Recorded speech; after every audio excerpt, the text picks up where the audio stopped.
Thank you again for being here, guys. It's been an awesome conference so far. I hope you guys have enjoyed it. We still have a few more hours to go.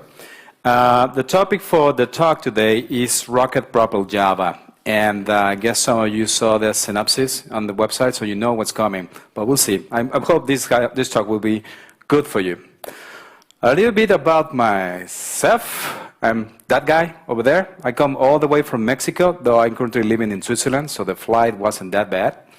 I work for this Swiss company where we do plenty of cool stuff with Java and Groovy, which is one of the things that we'll see today. Okay, so that's the boring part. Now go to the interesting part. Project Lombok. How many of you have heard of Project Lombok before?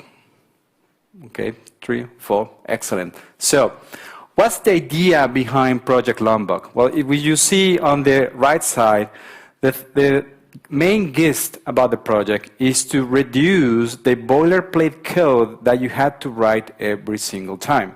Now, I know that IDEs have special features, refactoring options, that can help you generate source code.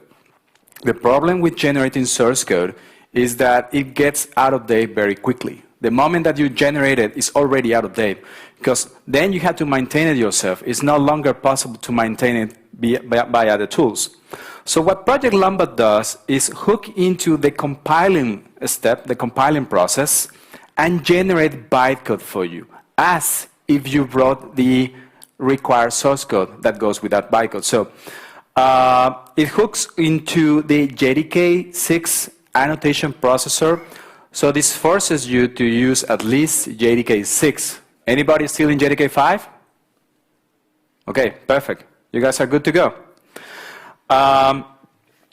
So it allows you to concentrate then into the essentials. And let me show you how one of the examples look. This is a plain Java code. We have a simple POJO with 3 properties. We know we don't have real properties in Java, but we have a convention, which is make or create a private field with a couple of getters and setters following the naming convention. And that's exactly what that annotation does for us. Once you have a Lombok as a compiled dependency on your project, then you can apply the Lombok data annotation. This will instruct the compiler to generate the required getters and setters. You can specify also a fluent style way of defining these setters. It will also, in this case, because we have 2 fields or 2 properties defined as final, it will generate a constructor that takes those 2 arguments in the right order. Now we also are applying the toString annotation. This will generate a very friendly toString implementation of the toString method that will take each of the properties in the order that you define them. We are, in this case, I'm instructing the toString annotation to include the field names in the output. By default, the toString method will just simply output the values of the properties, if they have values. But with this setting, it will also output the names of the fields. So you have a much better way to see how the instance is at runtime. Now, if I run this, or if I apply this code into any standard Java project, you may be thinking, okay, Andres, this is perfect, but now I have those private fields. How can I call those getters and setters? Well, those getters and setters will still be in the bytecode. Now then the next question will be, okay, excellent. I can see this in this slide. What about tool support? Well, it turns out that because we are targeting a specific compiler, then what happens with Eclipse? It runs it on a specific compiler. What happens with NetBeans or IDEA or the other IDEs? They run their own compilers. Well, Project Lombok supports compiling to Java-C and compiling to Eclipse, the JDT compiler. And it comes up with, at least the Lombok project comes with small support so that you can set it up in any of these IDEs and you will have code completion for all those methods that will be added later into the bytecode. Here are some other annotations that you can apply. Let me move this out of the way. Getters and setters. This will only generate a specific getter or a setter. The data annotation that we saw before also deals with constructors. Or if you just want to generate a suitable equals and hash code implementation that takes into account all the properties of your bin, then just apply that annotation.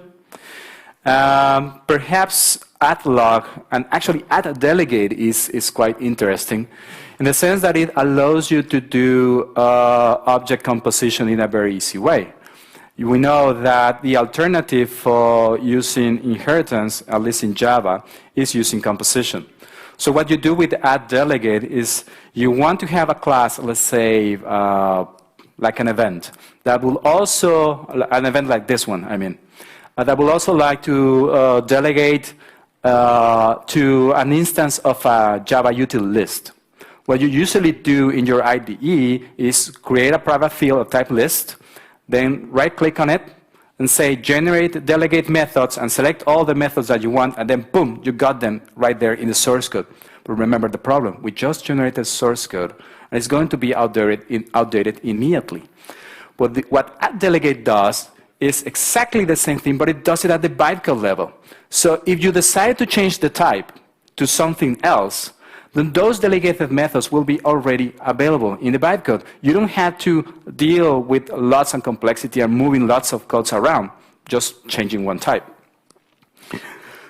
This project is really great, though it only includes, this is actually the full list of annotations in the release. The last release that I checked is 11.5, and I think the last one is 11.6. It includes a fix for add delegate. But there is another project called LOMBOK-PG. And I think this one hits the sweet spot. Because this one, that you can see, that is the website for LOMBOK-PG.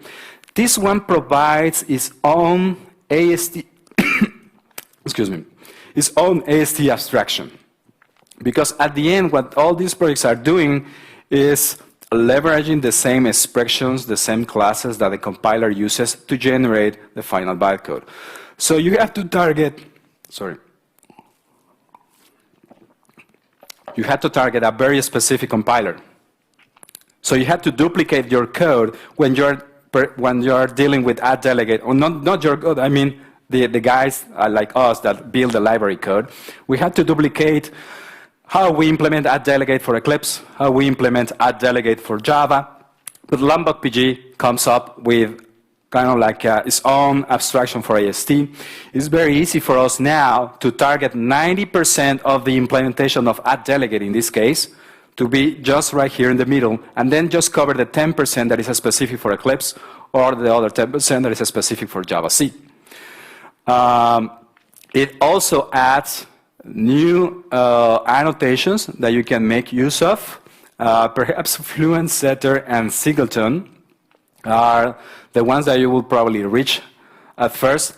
Add Builder, this is great. If you ever wanted to use the builder pattern in Java, then you know you have to generate a second class that follows some naming conventions. Perhaps all the methods start with, and then the name of the property you want to set, and then return the same instance of the object you're building so you can change these things. So you can see that there's currently no macro in an IDE that I know of that will generate all these things. You have to do it by hand. But if you use add builder and annotate a beam, this will generate the appropriate builder class for you, and it just magically works. And this is fine and dandy when we are just in the Java space. I really recommend you guys to give it a try to Lombok. But if you would like to reach out to another environment, I certainly recommend you to have a look at GROOVY, specifically the GROOVY AST Transformation Framework. Turns out that both the AST Transformation Framework and Lombok projects were developed quite at the same time, without each other knowing about the other. But after a time, we started sharing some ideas. So what GROOVY AST Transformation does for you is pretty much the same thing. It gives you a hook into the compiler process so that you as a developer can decide if new bytecode should be added to the class. Let's say you are in new methods, you are in properties, you can remove methods, you can even generate a new class on the fly. What is great about these things is that because it is right there in the bytecode, then GROOVY can be seen as a compile time dependency on a Java project. And you can consume these GROOVY beans annotated with Groovy ST transformations from any Java project, because in the end, GROOVY is Java and Java is GROOVY. So let me show you an example.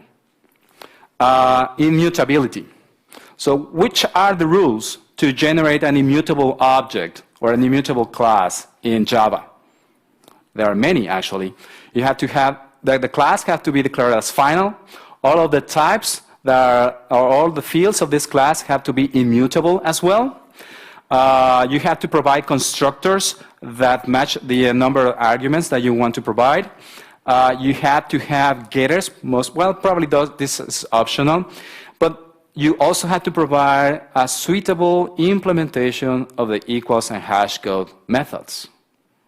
But if you just apply the @immutable transformation to a bean, you get that all for free. So those two lines of code that you see at the top, that is enough to create an immutable version of that class.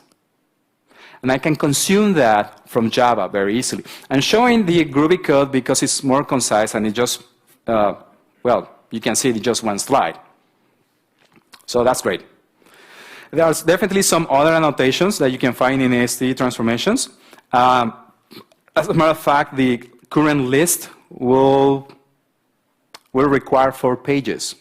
So we have plenty of transformations that you can make use.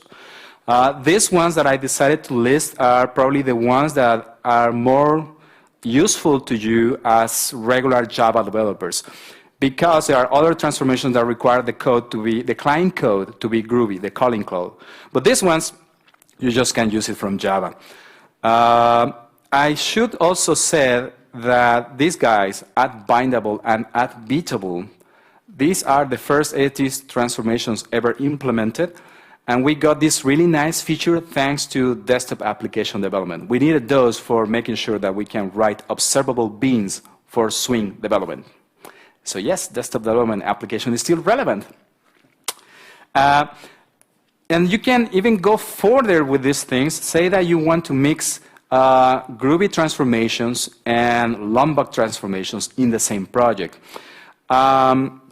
I'm currently the project lead of the Griffon framework, and one thing that we are doing with our plugins is make sure that if you want to use GROOVY for writing a project, just do it, or if you want to use Java, just also do it. We provide additions for some AST transformations. So I have an example here. There's this plugin called WS Lite, which gives you lightweight access to REST, HTTP, and SOAP clients. And what you're seeing here, this is GROOVY code. Now this class at the top is annotated with this annotation called WS Lite aware. What this annotation does, this is the GROOVY part, this will add a couple of methods to this class. And this is one of them, with REST. Another method that it adds is with HTTP, and we can see it right there. So we have code completion for this thing, so you are not alone. But if we switch to the Java version of this same code, of course it's going to be a little bit more verbose, but notice, it is the same method right there, and even we can see this structure provided by the IDE. This same structure is visible in Eclipse and also visible in NetBeans, so it doesn't matter which IDE you use, both Lombok and ASTs are visible. If I compile this code, here is the GROOVY version that has those new methods, follow the conventions. And here's the full Java version. You can see right there, I'm not cheating you. This is real bytecode. And we can see those methods right there also. So this is great. Now we can call these methods from anywhere, but we don't have to write it every single time. So this is what I mean about Rocket Propelled Java. Because, yes, question. What about debugging? These methods are available during debugging, but you will not be able to step into. So you're trusting the library author that he did the right thing in the implementation of this this method. But actually, that's exactly what we do with most of the libraries that we make use of. Sometimes you had to go really deep into, let's say, a Spring or Hibernate or some other library and say, oh, there's a bug there, or oh, now I understand the code. Yeah, some people claim that, well, actually, in the case of Groovy, you can really go deep, very deep into the implementation. In the case of Lombok, I believe it depends on the particular implementation of such annotation you're making use of. But I guess that the message that I want to give with this is that we can let the compiler do most of the heavy lifting. We can stop hurting ourselves trying to manage the complexities of generated source code and let the compiler do the work. There are some options, Lombok and Groovy ASTs. I'm really hoping that there may be a successor for Lombok in the future that anybody can use of because, well, in this case, it's a third-party project. My really wish list will be that something like this will be including maybe a future version of the JDK. We'll see if that happens. So with that, I think that is, we're pretty much on time. Thank you very much. Keep enjoying the conference, and go AST!